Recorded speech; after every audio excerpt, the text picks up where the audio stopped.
Hello. Okay, so today we are going to deal with the Ayurvedic Pharmaceuticals module. We need 6 hours to complete this. And today we will do the first part, which will be of 90 minutes. So we will have 4 blocks of 90 minutes to complete this Ayurvedic Pharmaceuticals. And today we are going to look at how you really prepare Ayurvedic medicines out of the herbs and other raw materials. Now, this is really very, very important because I would like to now ask you in what form you normally administer herbs in your country.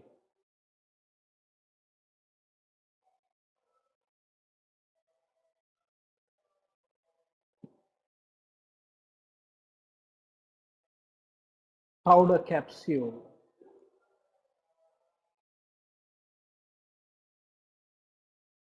Is it almost always like that?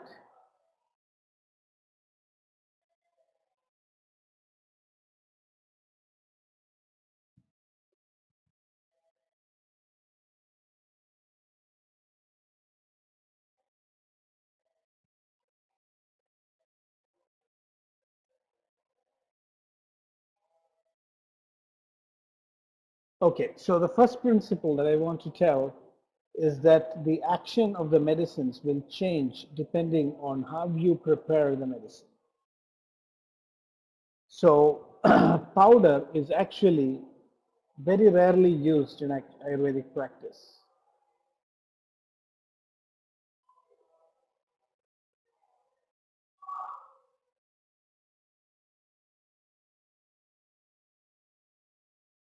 So this is the first important point I wanted to make, that when Ayurveda is practiced outside India, a big change that happens is in the dosage form.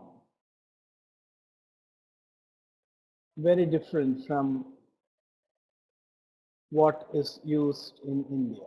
So now I want to ask you a question. Are you aware about the most common dosage form used in India?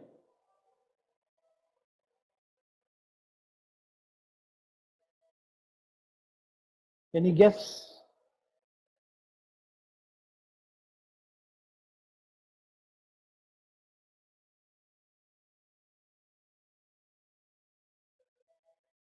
The most common.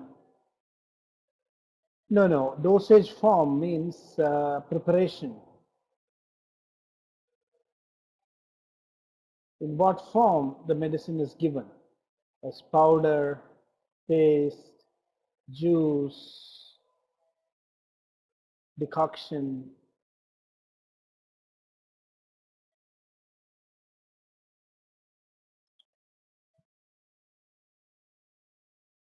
No, the most common form is decoction. So a decoction means that you boil the herbs in water and then reduce it to a certain proportion. We will learn about this today. And this is, according to Ayurveda, the most acceptable form of giving herbs, most safest, most effective form of administering medicines. Powders are used very rarely. So this is a big difference from the way Ayurveda is practiced in India and outside India. So this is the first point that I wanted to make. In outside India, there's more use of powders. Powders, according to Ayurveda, can produce more side effects. They are more difficult to digest. Because in a powder, the whole plant is actually used.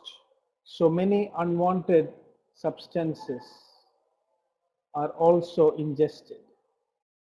In a decoction, only the water soluble components are ingested. So decoction is actually to separate the water soluble ingredients of a plant. And this is done by cooking, and this improves the bioavailability.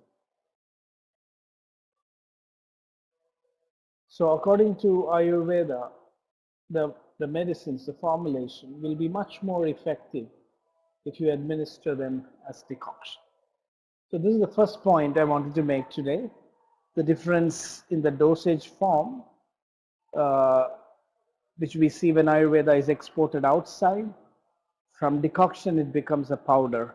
And this makes a big difference in the way the results are obtained, in the way you experience side effects. And there are many complaints about herbs causing side effects. And this is one of the reasons.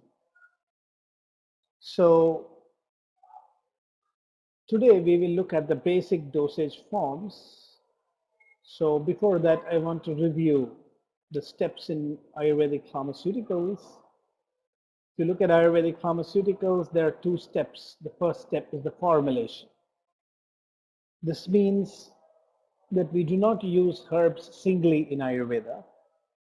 So this is an essential difference. All herbs are combined to make them balanced. That's the first step, how to make a combination. Second step is to process. So both are decided depending on the condition of the patient and on the stage of the disease. So if you look at a formulation, first ingredients are combined to make a balanced formulation. So the most simple and most popular formulation in Ayurveda is what you must have heard of as Triphala. Triphala means three fruits.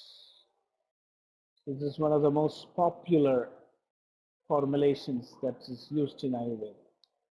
So the formulation is processed and then it becomes easily digestible and bioavailable. So the purpose of formulation is to make it balanced, and the purpose of processing is to make it easily digested and very much bioavailable. It should be easily absorbed into the system.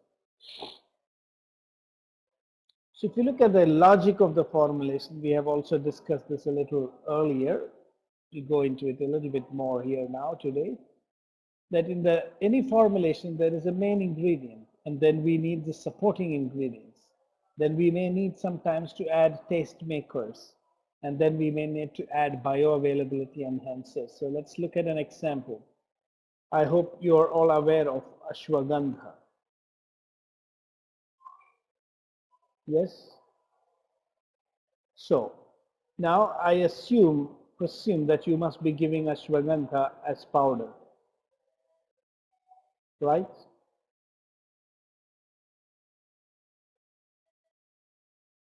Okay, so this is not Ayurvedic way. Ashwagandha is not allowed to be given in that way. So it has to be mixed with one major supporting ingredient. We discussed this briefly some time back. Can you recollect? Which is the ingredient with which we would mix?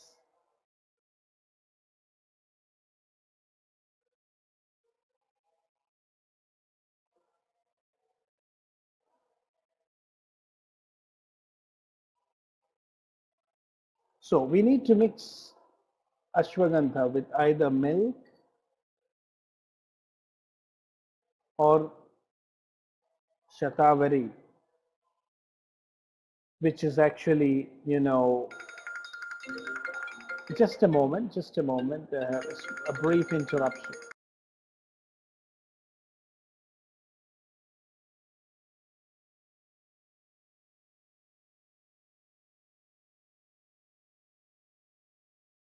To formulate ashwagandha, you need to add certain other ingredients. So if you look at shatavari and milk are supporting ingredients. which will prevent ashwagandha from producing unwanted effects. And you can add some taste makers like honey or, uh, even jaggery to make sweet if you feel it is necessary. Or we sometimes also use cardamom to make it a little tasty, but it's not compulsory. So uh, ashwagandha with shatavari and milk are by themselves not so difficult to consume. And then you can add a little ginger, which will increase the bioavailability, which means if you add ginger, then ashwagandha will be better absorbed and better assimilated into the body. So this is the logic of a formulation. So if you want to give ashwagandha, or if you want to administer any specific herb to a patient, then it means that becomes the main ingredient. And you cannot give it just like that. You need to add supporting ingredients. So this is a simple way in which we will formulate ashwagandha so that it doesn't produce unwanted effects, and you make sure that it is balanced and it is well absorbed and digested into the system. So when you look at the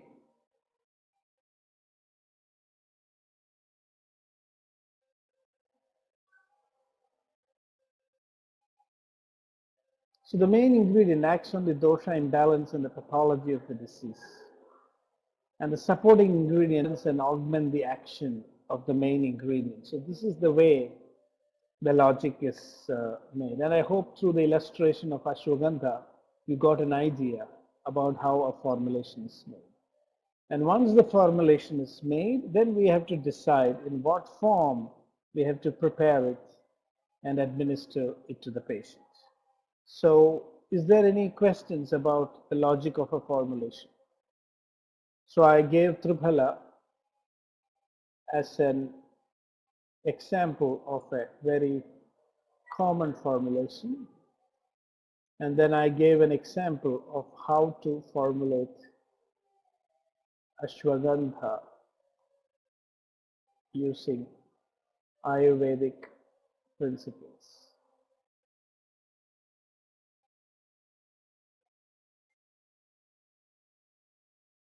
So since everything is clear so far, now we will enter into the dosage forms in Ayurveda.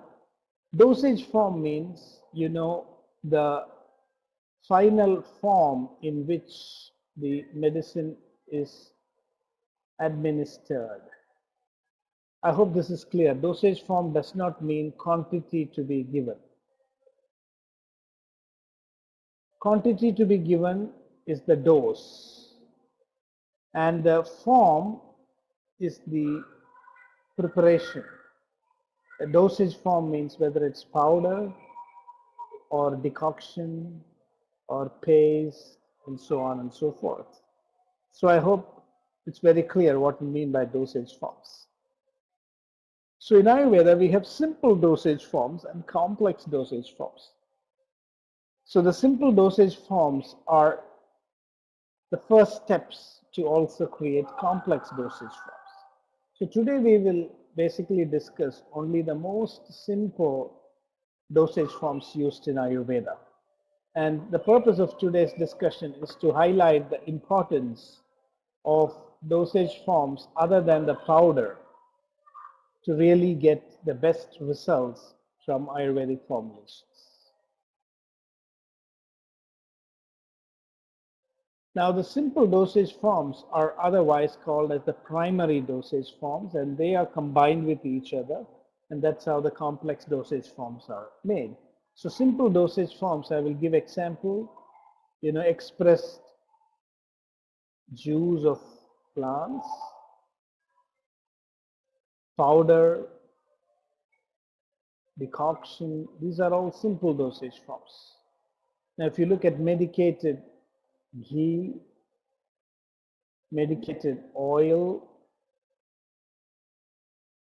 medicated jam, these are all complex dosage forms. So these are the two major broad classifications of pharmaceuticals. Now today, in Ayurveda, we can extract a medicine through different media. The most common media is water. Then we have fats,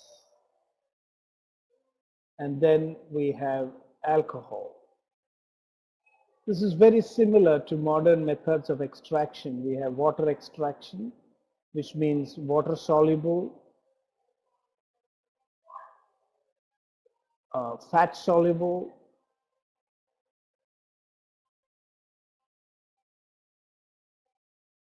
and alcohol soluble.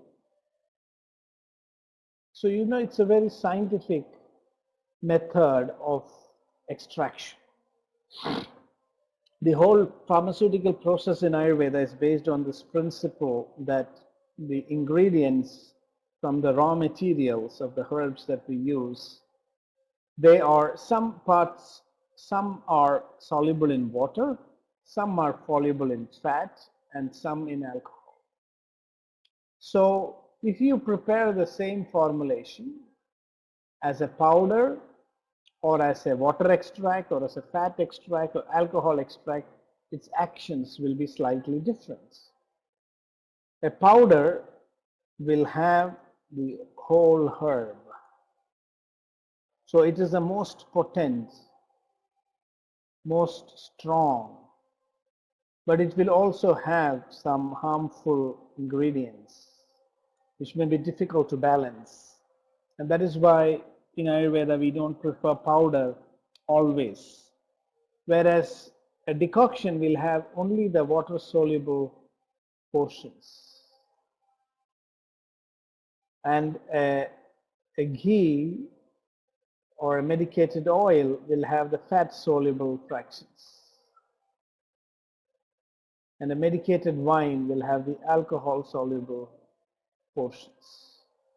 So depending on the condition of the patient and the stage of the disease, we will choose in what form we have to actually extract the herb and administer. Is this point clear? So using powder, according to Ayurveda, is, using without processing. So we consider if you are administering powder, it's as good as, unprocessed medicine. And if you are using single herb as powder, then we say this is not Ayurveda.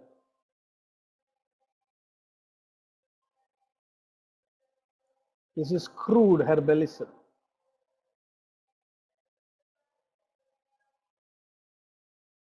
So this is not acceptable. So this is the key thing. So in the early stages, like depending on where you want the medicines to be targeted, we also use other substances like milk extracts. We have also, buttermilk extracts, extracts of medicines in gum resin. So different media are used. Ayurvedic pharmaceuticals, is really quite sophisticated and quite complex. So the medicines are extracted through different medium. And unless you formulate and extract through a specific process, it cannot be called as Ayurvedic medicine. So depending on where we want the medicine to reach and what type of action we want the medicine to perform, we have to choose a suitable method of processing. And water extract actually works on the early dhatus, the first dhatus of the body. It will especially cleanse the rasa dhatu. So water extracts are used basically to work on the rasa dhatu. It cleanses the body fluids and corrects them. So this is usually in the first stage of disease, we give water extracts, primarily decoctions.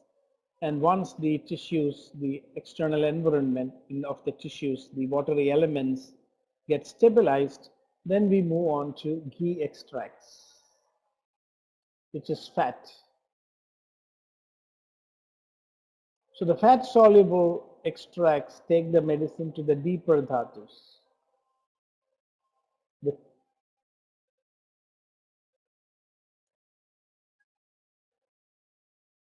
the,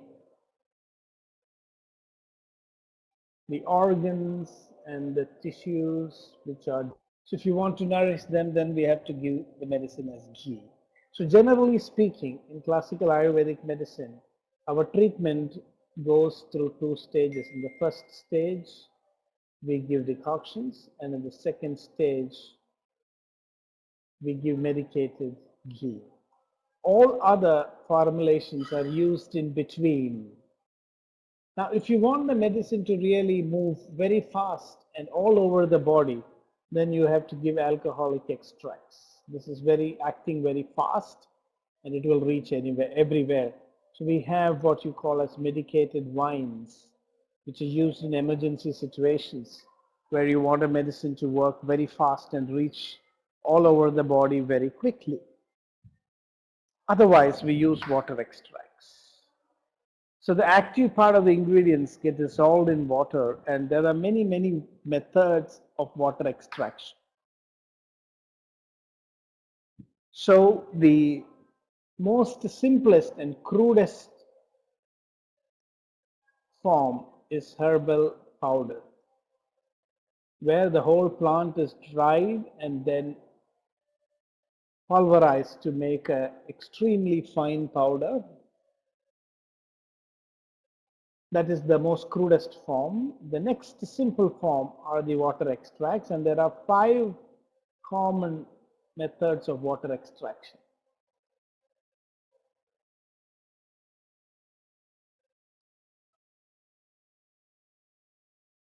Out of which decoction is the most preferred. So in Chinese system, they have decoction makers. The problem with decoction is that it takes time to make. So today, using technology, it's possible to reduce the time to make decoctions. And I think in the Chinese system, they have made provisions for making such decoctions using certain thermo flasks. If you put the herbs and the water into that, just like coffee maker, then you are able to get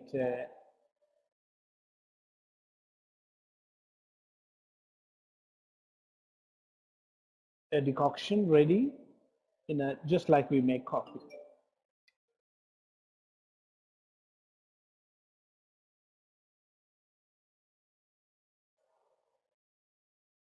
Is this clear?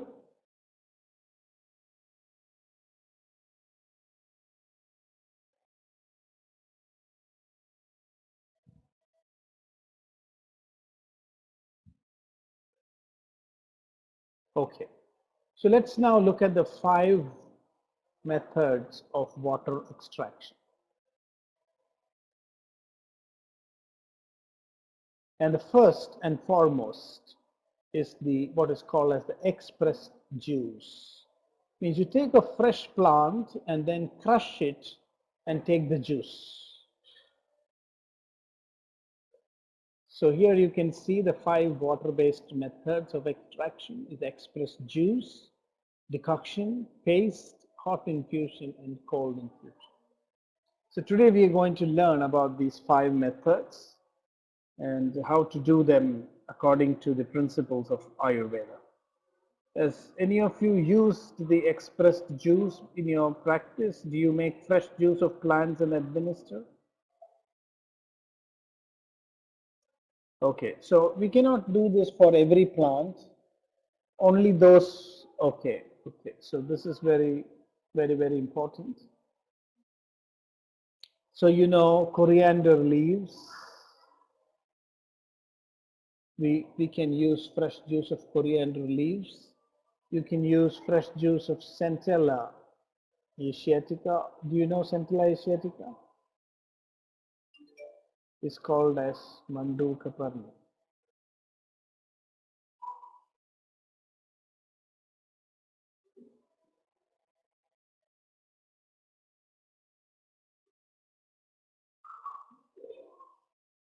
Yes, we discussed about Mandukaparni in one of our previous classes. So it's a very good brain tonic. And these coriander leaves, when you crush and take, it reduces body heat. And Mandukaparni, if you use the fresh juice, it's good for as a nervine tonic. It's good for the brain. So these are simple herbs that we can use as a fresh juice. So we will learn now how fresh juice is made. So there are also some other herbs which are sometimes used as fresh juice. Even ginger is used sometimes, but in very little quantity. Fresh ginger is taken and crushed, and the juice is taken. And we add a little honey, or we can also add jaggery. Do you know jaggery?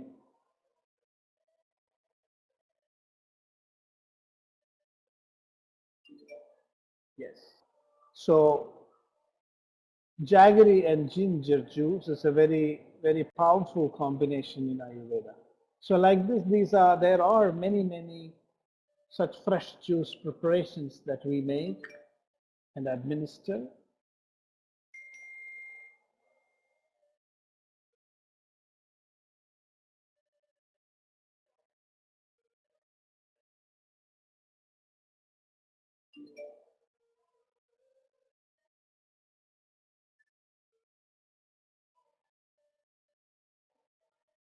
So now we will go into the details. There's also another herb called Vasa.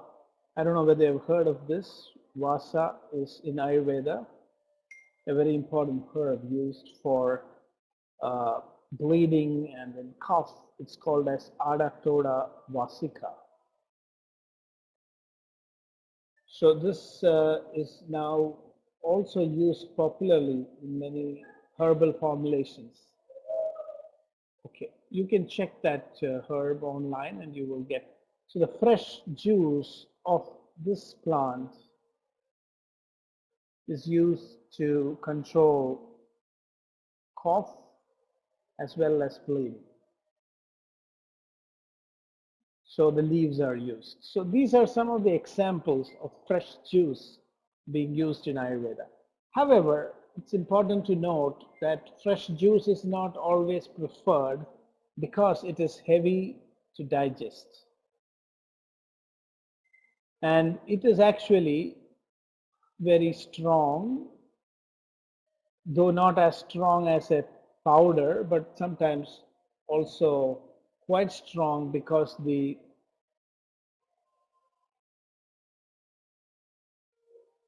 it's also strong because sometimes the volatile substances are preserved in fresh juice. So it can be quite strong, which are not seen when you dry the plant. So substances which are not seen in herbal powders may be present in the fresh juice. So when you use fresh juice, you have to be careful. All plants are not advised to be consumed in fresh juice. They can be very strong, powerful, a little bit difficult to digest, but they produce very quick action and they are very strong. So in such conditions, we use fresh juice. So let's look at the methods in which fresh juice is prepared. So there is something as we call as the direct expressed juice. So plant juice is expressed directly from the fresh plant. And sometimes little water may have to be sprinkled to express the juice. Or sometimes little water may have to be added to express the juice. So the principle is that if the plant is fleshy and has enough juice in it, then you can directly take the juice out of it. Do you know, can you remember a plant from which the juice can be taken as it is from the leaf of a plant?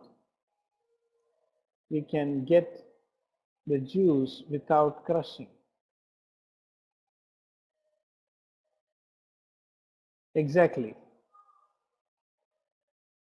exactly. So aloe vera is also used. So in such plants where you can easily get the pulp, you can directly take the juice and apply it. So in some plants, you don't need to add water. I mean, the plant itself comes out. But some of the plants may not have so much of water content. So before crushing it, you have to sprinkle a little water. Or sometimes you have to add very little water.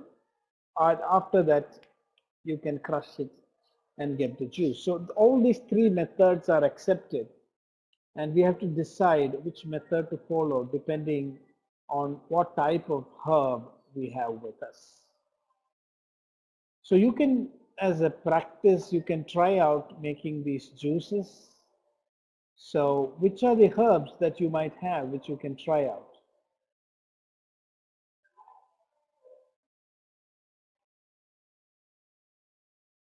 Yeah, I'm sure you have aloe vera, so you can use that. Do you have coriander leaves?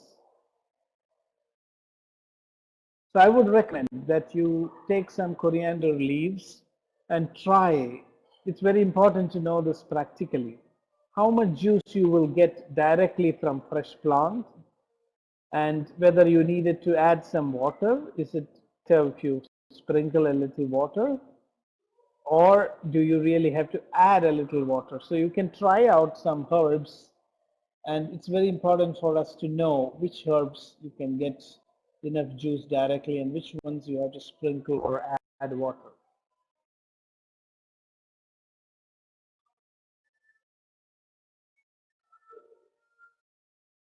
And then we have, you can also sometimes, you may not get fresh plants. It may have been partially dried up because of storage. And then from that also it is allowed to make uh, express juice. So in this case, you have to soak the plant in water for some time, and then you can take it and crush it to get the juice. So this is another way to get juice out of the plants. So the first step, so these are 4 steps. If the plant is really fresh and has enough water content, then you can directly crush it and take the juice, just like aloe vera. If the plant is not so much watery, then you may have to sprinkle some water, or you have to add some water. So if it is getting a little bit dry, then you just put the whole plant in water for some time, then take it out and crush it. So these are all methods through which fresh juice can be taken, and I would recommend that you try this out and let me know the results when we meet again. The best way to crush it is, in India we use, uh, you know, mortars and pestles, big ones. So there will be a stone with a pit with a depression inside, and then we have very long mortars, and these herbs are put inside and then pounded and crushed. But that's a traditional way of doing it. Nowadays, people also use mixers and grinders.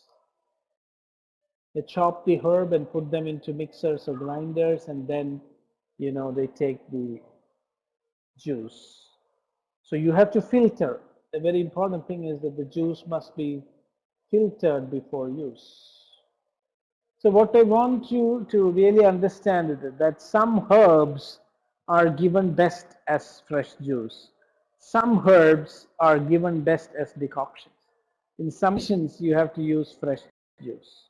In some conditions, you have to use decoctions. So then you will get better results from the herbs, and you will not experience any unwanted effects. So this is the principle.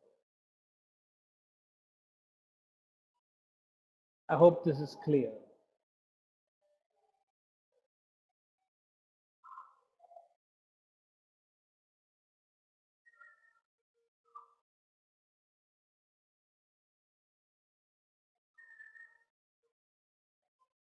Okay. So we have also another method of making fresh juice, and this is called steamed express juice. So here, in order to have a much more powerful extraction, what we do is the plant is steamed, the plant material is chopped and covered in a mud pack, and this mud pack is steamed, is actually cooked on fire. So please remember, just follow this carefully. You prepare a bolus of all the fresh herbs and then encase it in a mud pack. And when the mud pack dries, we put it into heat, and then after it is completely heated, we break the mud covering and take out the ingredients and then crush it to get the juice. So this is steamed.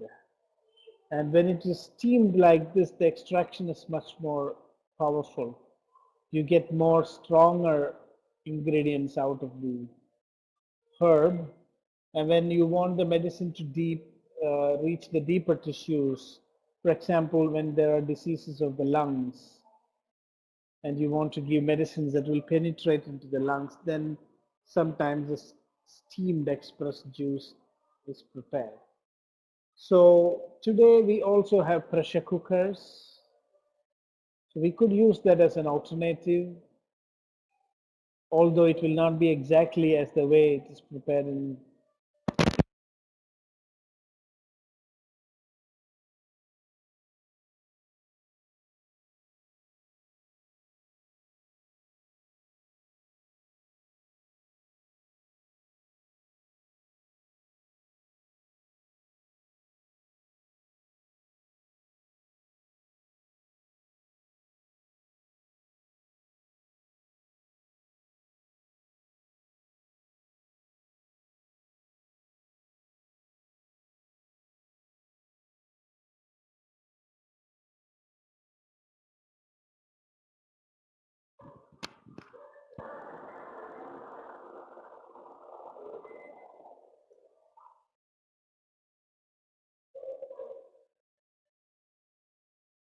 Okay, now, okay, so I think there was some mild interruption.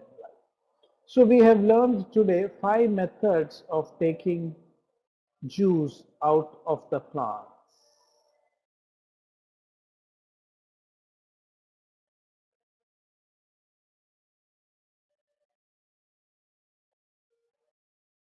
Is this clear? Has any one of you tried any of these methods before?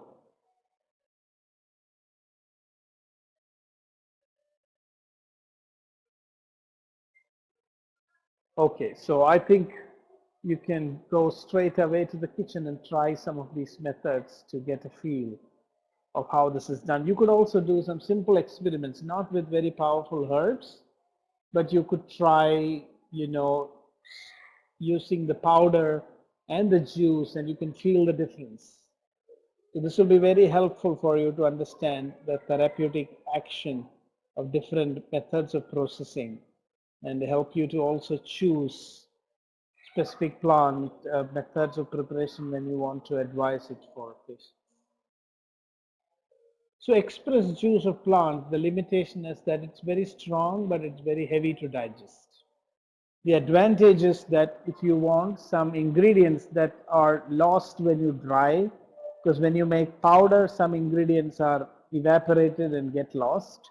So if you want to preserve those volatile ingredients, then express juice of plants is very, very helpful. And it cannot be administered to persons with weak digestion. And it can be consumed on empty stomach, and the dosage ranges from 5 to 15 ml. So this is all about expressed juice, the first method of preparation that we are discussing today. Any questions? Because now we will then move on to the next dosage form, which is by and far the most important dosage form we will discuss now is decoction. So yeah, okay, so since it's all fine, we go to the next preparation. So just I wanted to ask a question. Do you see any practical difficulties with this?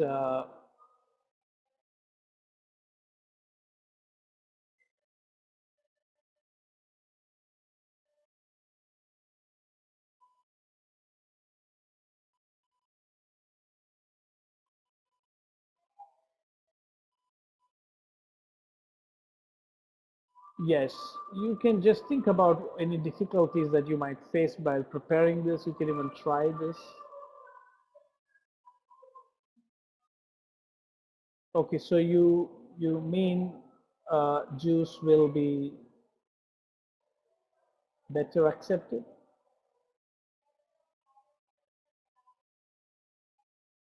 Okay, so you could try this out, and to make it palatable, you can always add a little honey.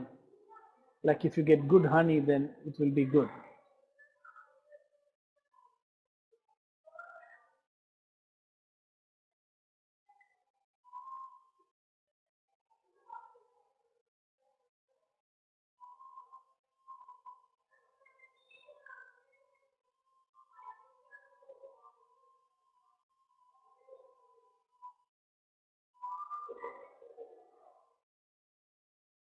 Yes.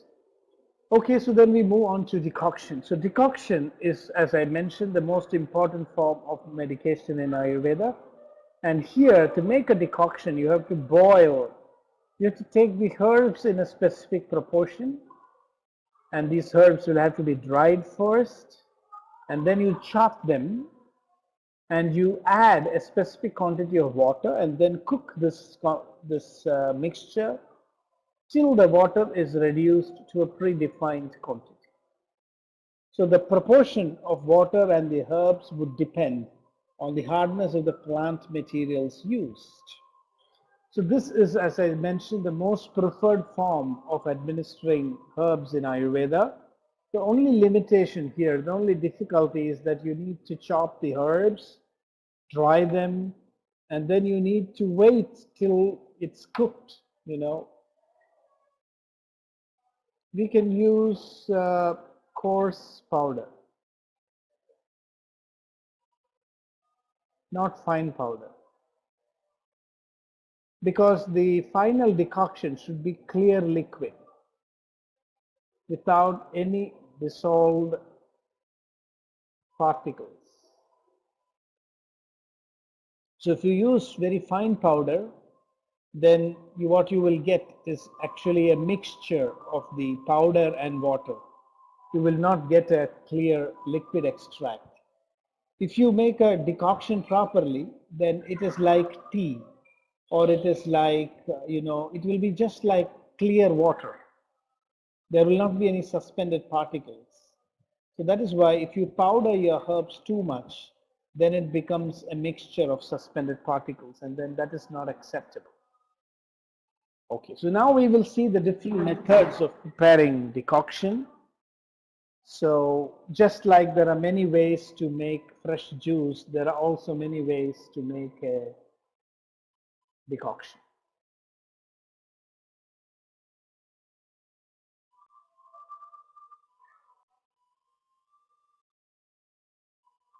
And here, let's see the first method. How do we make a decoction?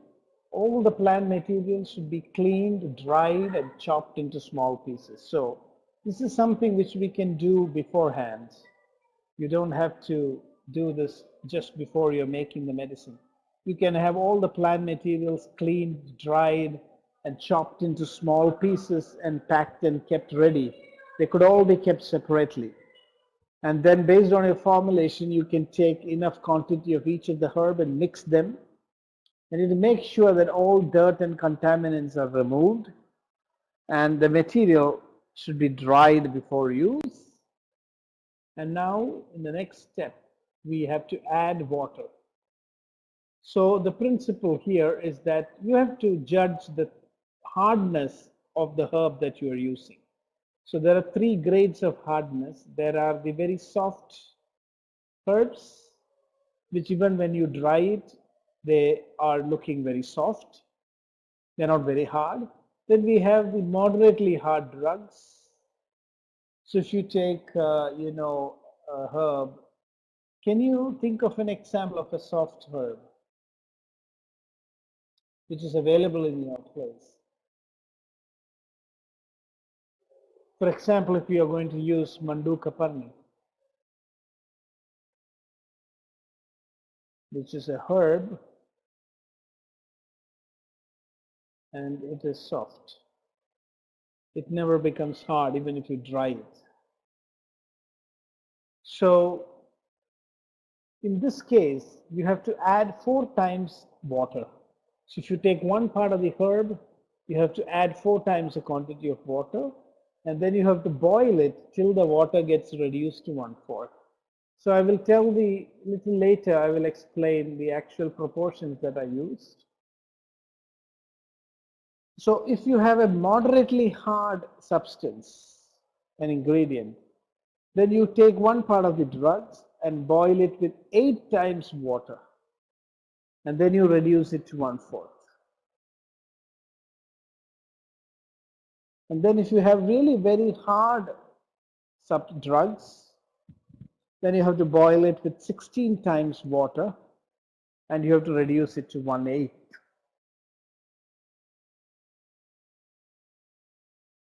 So is this clear? So you have 3 types of herbs or drugs: soft, moderate, and hard. So in each case, you add 4 times, 8 times, and 16 times water. So you can imagine with a really hard substance, the amount of cooking that you have to do. This is one reason why this method is not so popular. So that is where you can go to a Chinese shop and see how they make these decoction makers. So it saves a lot of time because they use some technology to do this process in a more efficient manner. So in the first case and second case, you have to reduce water to 1/4. And in the case of hard drugs, you have to reduce it to 1/8.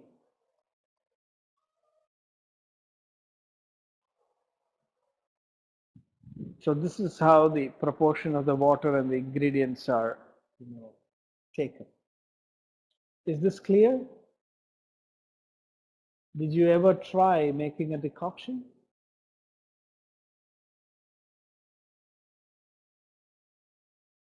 Not yet. So yeah, here is a method to try out.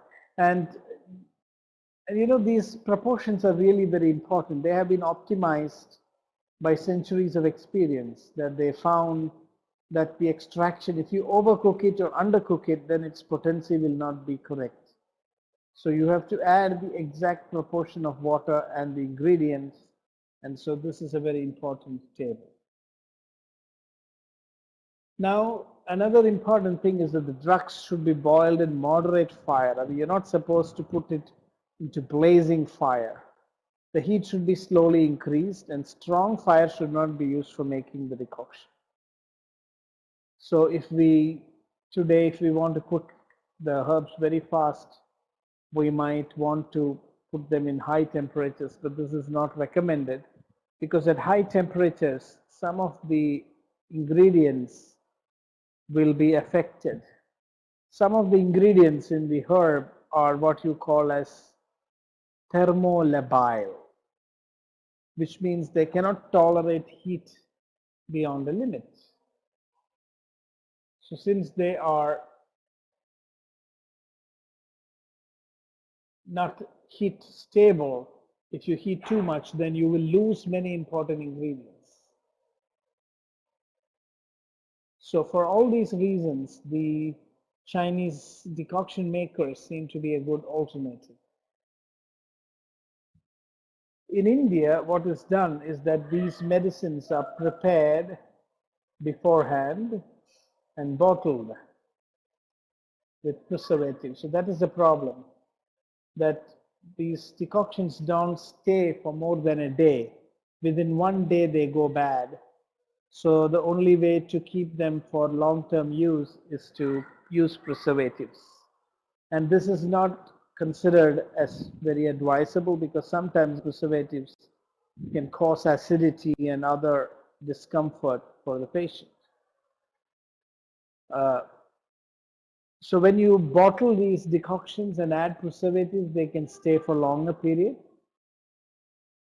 And you can actually take them right out of the bottle and drink them. So you have bottled decoctions, but Ayurveda recommends that they are made freshly.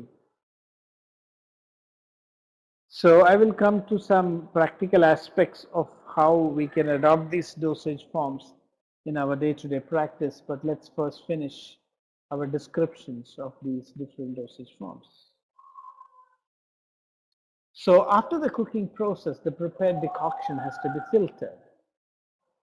So you have to, as I was mentioning, there should not be any sediments.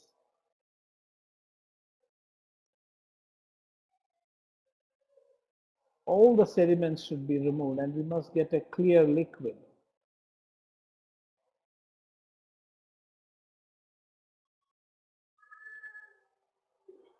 So we usually use a cloth and then pour the decoction after the preparation, and we get a very clear liquid which is to be consumed in a lukewarm stage.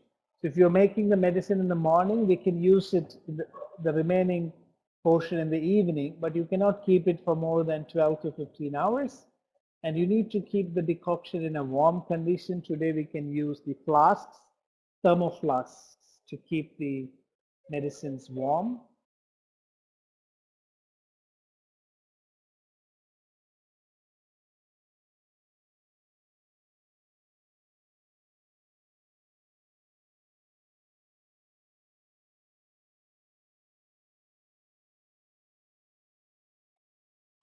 So then, now please look at the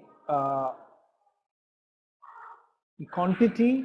Usually, we take 60 grams of the drugs for 1 day's dosage. Otherwise, you will not get the optimum result. So 60 grams of the drugs is taken, and if it is a soft drug, then you add 240 ml of water and you boil it, and then it gets reduced to 60 ml. So 60 ml is the dose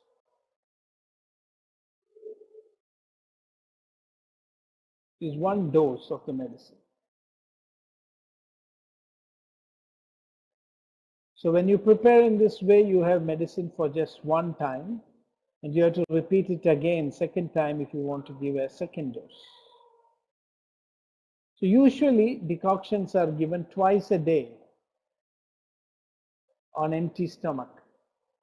So usually it is given in the early morning, immediately on waking up, because that's the time you get the body on empty stomach. And then also in the evening before dinner, that's another time when the stomach is relatively empty. So these are the 2 times in which a decoction is administered. So you must prepare 60 ml of decoction to be administered at these 2 times. If the drugs are moderately soft or moderately hard, then you have to add 480 ml of water, which means now you must add 8 times the quantity of water. And then you reduce it to 120 ml. And 60 ml is taken in the morning and 60 ml in the evening.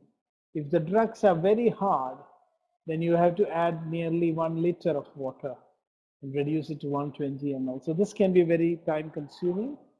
Every day, you can just imagine how people can make this every day. It's difficult.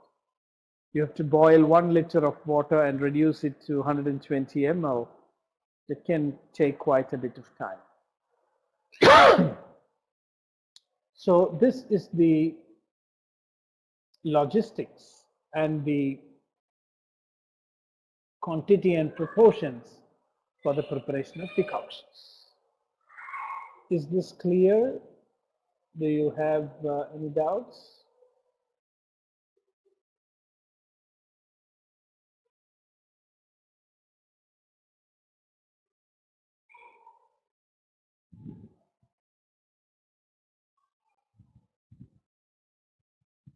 Okay, great.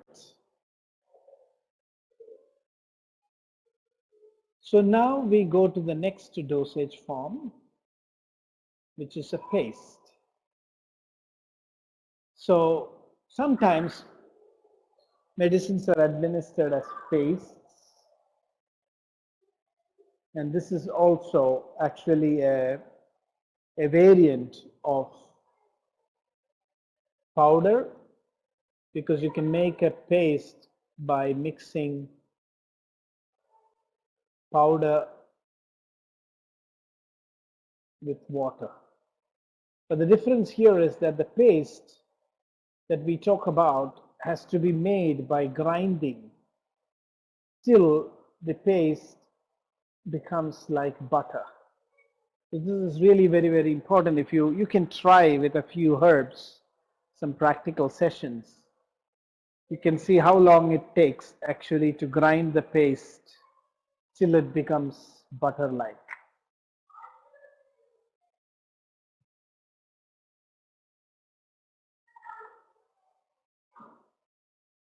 Yes, we can, but pastes are not always recommended. They are usually used for external application. You can say that pastes are like crude ointments. They are mostly used for external application. Like if you have a wound which doesn't heal, or if there is a lot of oozing in a wound, then you would make a paste of triphala. You can make a paste of triphala and apply on the wound, and it will be healing much faster. If you have ulcers in your mouth, you can make a paste of triphala and apply it over the ulcers, and then it also heals. So pastes are like crude ointments. They are mostly used for external application.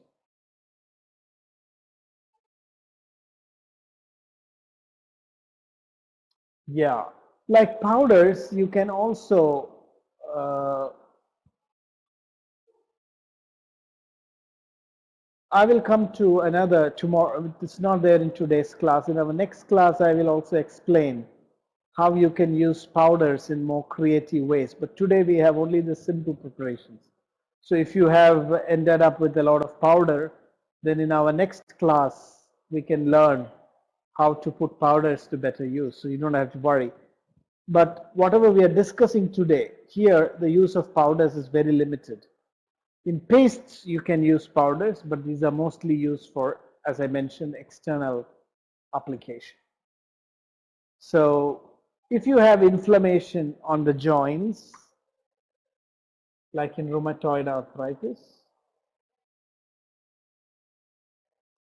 then you can also apply pastes. So these pastes you can make from powders. So if you have powders which can be used for external application, then that's quite a lot of things you can do with them. To use powders internally, you need to follow some other methods, which I'm not discussing today. But definitely in our next class, we will discuss about that. So when you prepare a paste, the dried or wet drugs are crushed well, and then you add very little water. The principle is that when it is completely ground, it should become butter-like. I mean, it should be so soft and so finely ground. When you touch and feel, you should not get any granules, or it shouldn't be hard.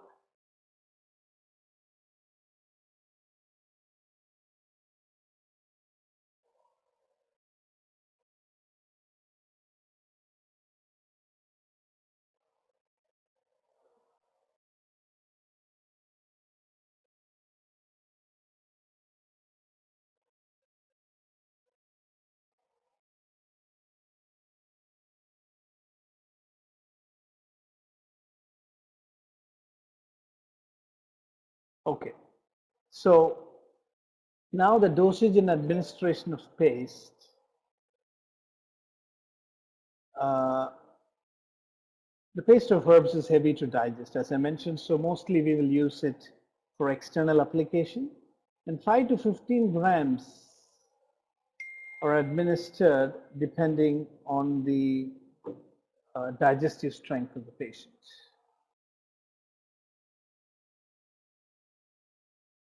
Now we have two more forms to discuss today, but let me just ask once again, is this clear so far?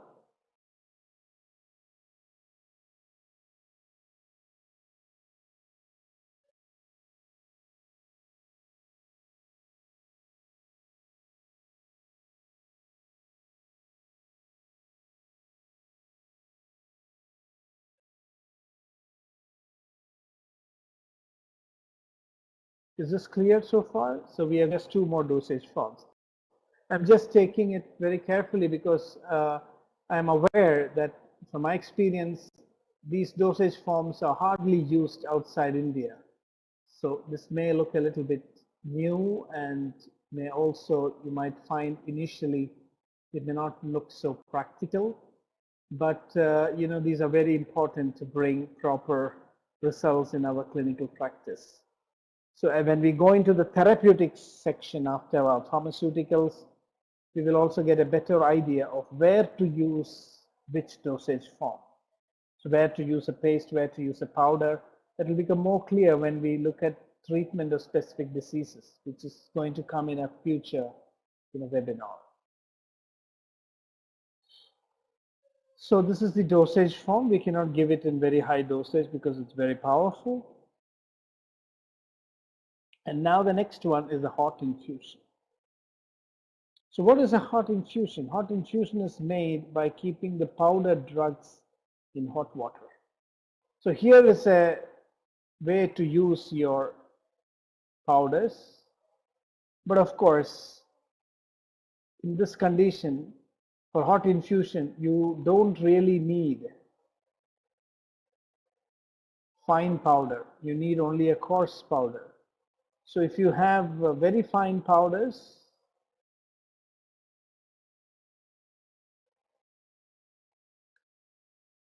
so if you really have very fine powders, you could still use them, but preferably coarse powders are okay. I mean, are actually the most preferred. So here you powder drugs, don't powder them fine, but make the coarse powder, and then you just dissolve it in hot water and keep it for some time.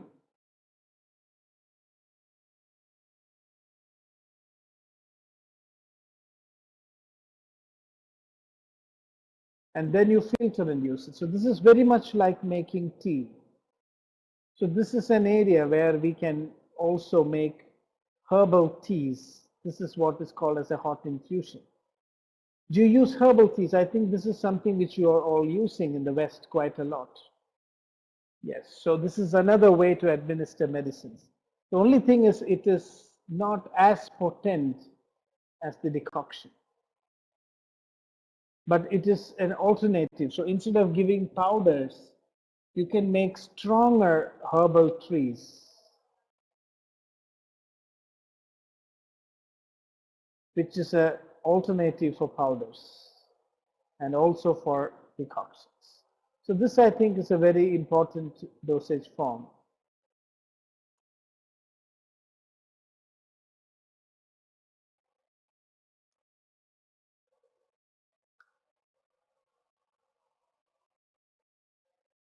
So just like we make tea, you can also make tea, herbal tea bags. So this is a good way to administer this hot infusion. You can make these formulations into herbal tea bags and then use strong boiled water and keep it for half an hour to 1 hour, depending on how long you can keep the water hot and how long you keep the uh, herbs inside, you will get a stronger herbal tea. So I would recommend at least 1 hour of placing the herbs in the hot water, and then after 1 hour we can filter them and take it and drink it.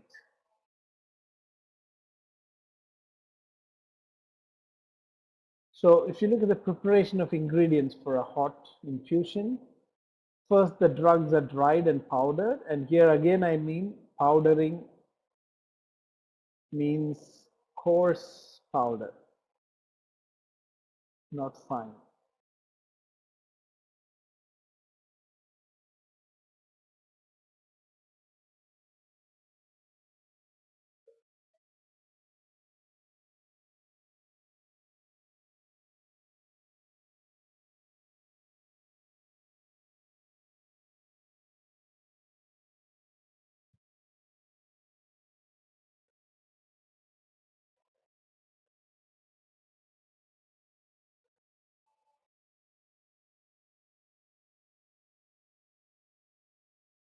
So boiling water and you filter, it's cooled. These you can also administer. Usually it's cooled a bit, but you can also administer it lukewarm. Lukewarm is better because then it is better tolerated and accepted by the digestive system. And so this is the hot infusion. Now, if you look at the proportion of water, you have to add 4 times the quantity of water to the powdered drugs. So you can take about 15 grams of the drugs,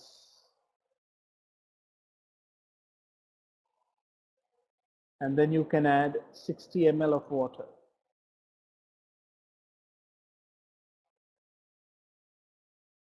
Sorry, water.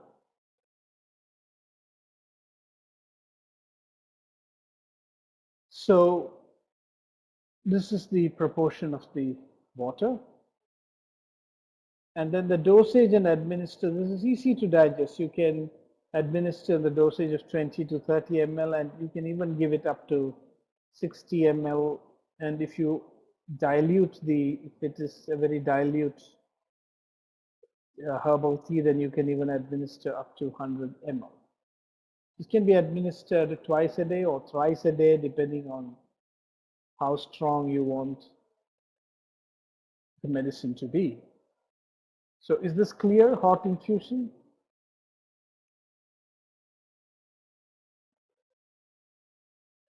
So now we come to the last dosage form for our discussion today, and this is a cold infusion. So the main difference between the hot and cold infusion is that in hot infusion we used really hot water, whereas in the cold infusion we use cold water, not iced water,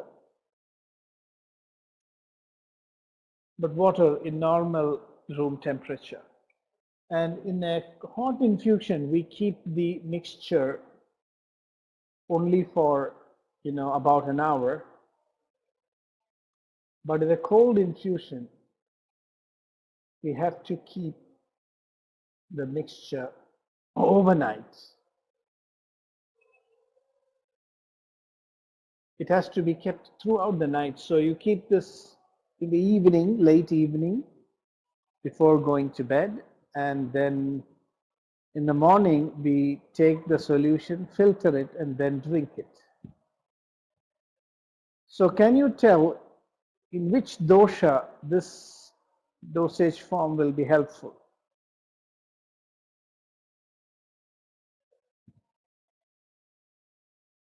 I'm just curious to know whether you're beginning to get the logic of Ayurveda.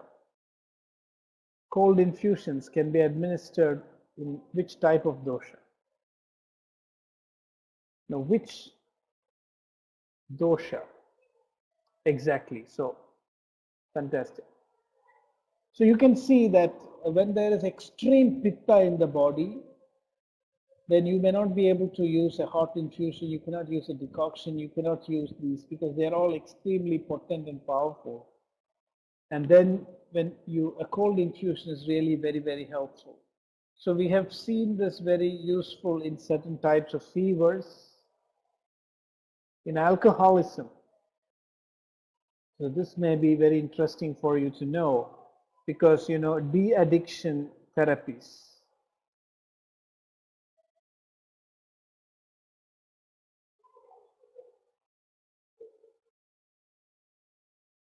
uh, cold infusions are very helpful.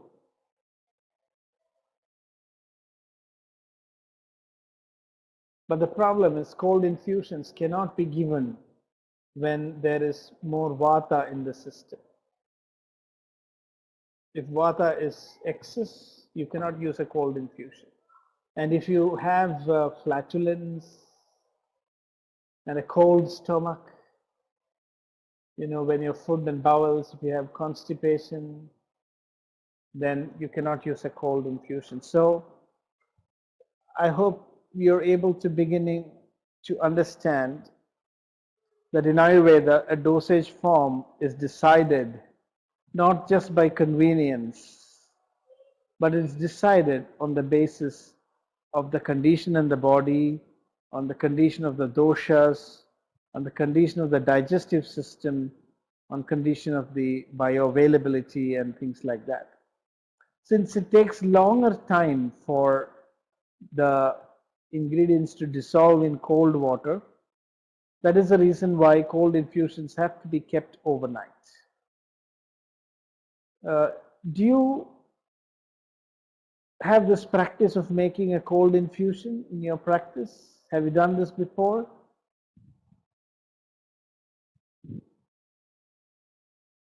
Okay, so I can suggest some ingredients which you can try. Coriander seeds are very good if you keep in the night and take it in the morning and drink. It's good for acidity. It's also very good for cleaning the eyes.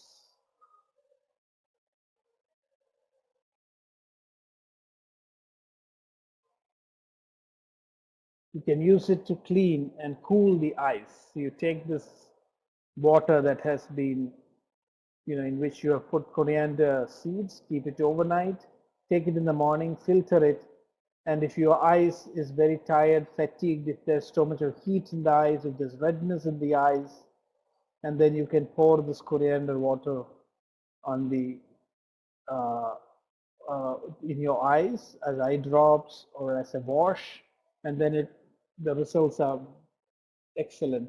This is also helpful to some extent in conjunctivitis of the eyes. It relieves the discomfort and the irritation in the eyes. And this same water, if you drink, then it is helpful in a burning sensation of the stomach, in acidity, and all that. But you have to be careful not to administer it in a person who has flatulence or colicky pain and things like that. Dry grapes or raisins can also be used in this way, especially for children, to cause mild laxation. This is also good to relieve oneself from the effects of alcoholism. Dry grapes are crushed in water, and then you keep it again overnight, and then filter it and take it in the morning. And this is very soothing and a mild laxative uh, in especially pitta persons. But we have to make sure that the grapes are really sweet and not sour. So these are a couple of examples, simple examples of how to use. And we can also use gooseberry fruits like this. Gooseberry fruits, are you aware of this? This is called as amalaki in Sanskrit. Is it available in your place? Okay, so you will get the dried gooseberry fruits. So the dried gooseberry fruits can also be taken and kept and crushed in cold water in the night. And in the morning you can filter this water and consume. This is also a mild laxative in pitta people and relieves acidity. So here are some examples. Now let's look a little bit more into how a cold infusion is made. So we have to again powder the drugs. Again, as I said, we make only a coarse powder. not fine powder. So it's important to know it is not enough to just chop the herbs. We need to make it into a coarse powder.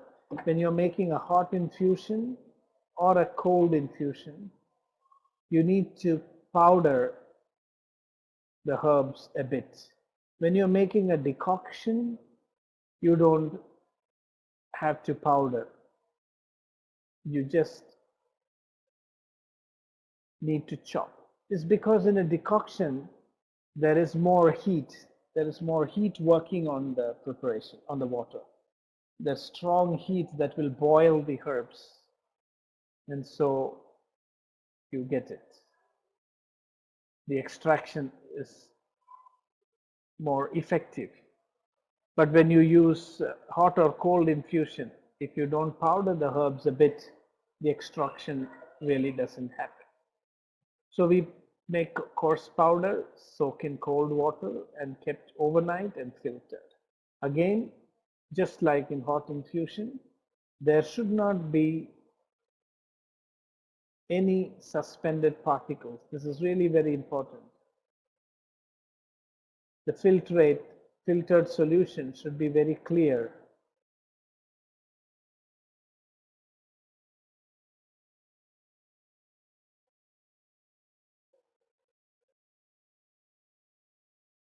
So now let us look at the method of preparation. So there's a specific proportion.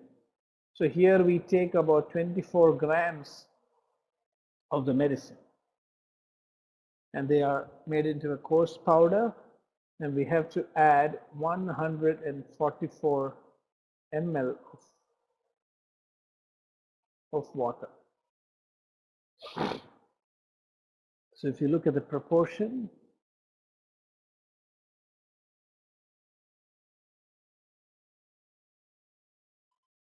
you have to actually add 6 times the quantity of water. So that is the principle. If you want, you can change the quantity of medicines that you are using. Like for example, if you want to make with 48 grams of the medicine, you can also do that. And then you will have to add 288 ml of water. So since this is not a very potent or powerful dosage form, you can actually administer this in comparatively larger quantities. People can take 50 ml or 100 ml of the solution, but this is left to the judgment of the physician. And so this is the cold infusion. So 30 to 60 ml is administered in one dose, but as I said, you can even take this up to 100 ml, and this is really especially helpful in conditions with aggravation of pitta. So in this way, we have discussed today the most important primary dosage forms in Ayurveda. These are all the water extracts. So this means that only the water soluble portions of the herbs are extracted. They are extracted in different intensities. In some preparations, we get that in higher concentration, in lesser concentration. So we will now, before we conclude, have an overall comparison of these 5 dosage forms and look at which is light and which is heavy, which is more concentrated, which is less concentrated, and where we can use what. And with that, we get a preliminary idea about the dosage forms in Ayurveda. And it's important to note that if you want to make, before we make any complex preparations, which we will discuss in our next webinar, we will most of the time have to make any of these 5 preparations first. Without doing any of these 5 preparations, you cannot make the more complex preparations. So that is why these are called as the primary pharmaceutical processes or the primary dosage forms. because they are like the foundations on which all other medications are prepared. So any doubts here? We're going to go into the last slide.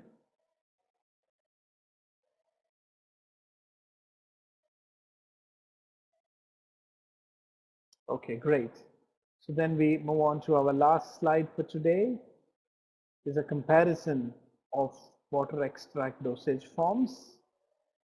Now, if you ask which is the most heaviest, I didn't mention it here, but I want you to tell me which you think is the most heavy to digest.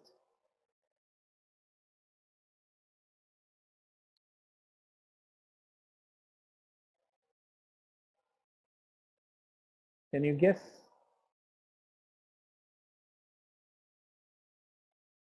I'm just asking these questions and interactions, because it conveys the practical ideas much better. Fantastic.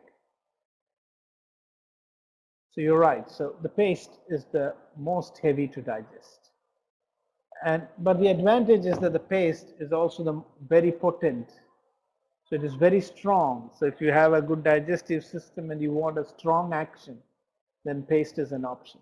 Which is the next heaviest?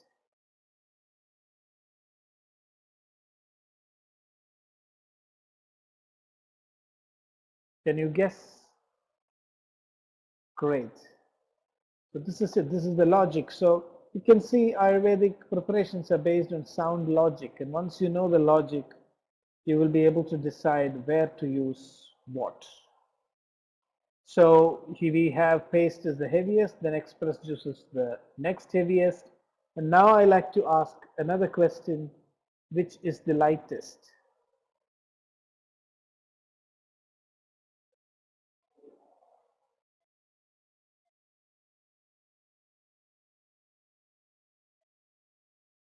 Which is the lightest of all? Actually, the hot infusion is the lightest because of the association of heat. And the next lightest,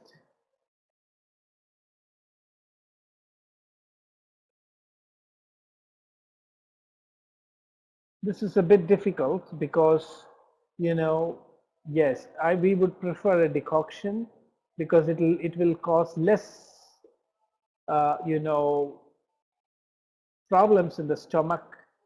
Even though cold infusion is light, the problem is that it is cold, and so it can sometimes cause stasis in the abdomen, which means it can cause bloating and other discomforts. So you can consider the cold infusion as a last option unless the abdomen is already very hot with pitta. There is no need to use a cold infusion. So this is in brief, the dosage forms used in Ayurveda. So the net result is that when we practice Ayurveda outside India, our real challenge is to bring more variety to the methods of preparing Ayurvedic medicines. We cannot just give herbal powders, which is considered the most crude, unrefined way of treating with herbs. So the 5 methods that we mentioned are also only very basic. The more complex preparations, and these complex preparations we will cover in the next 3 classes. So in the next 3 webinars, we will complete the module on pharmaceuticals. So with that, we complete our webinar today. Thank you.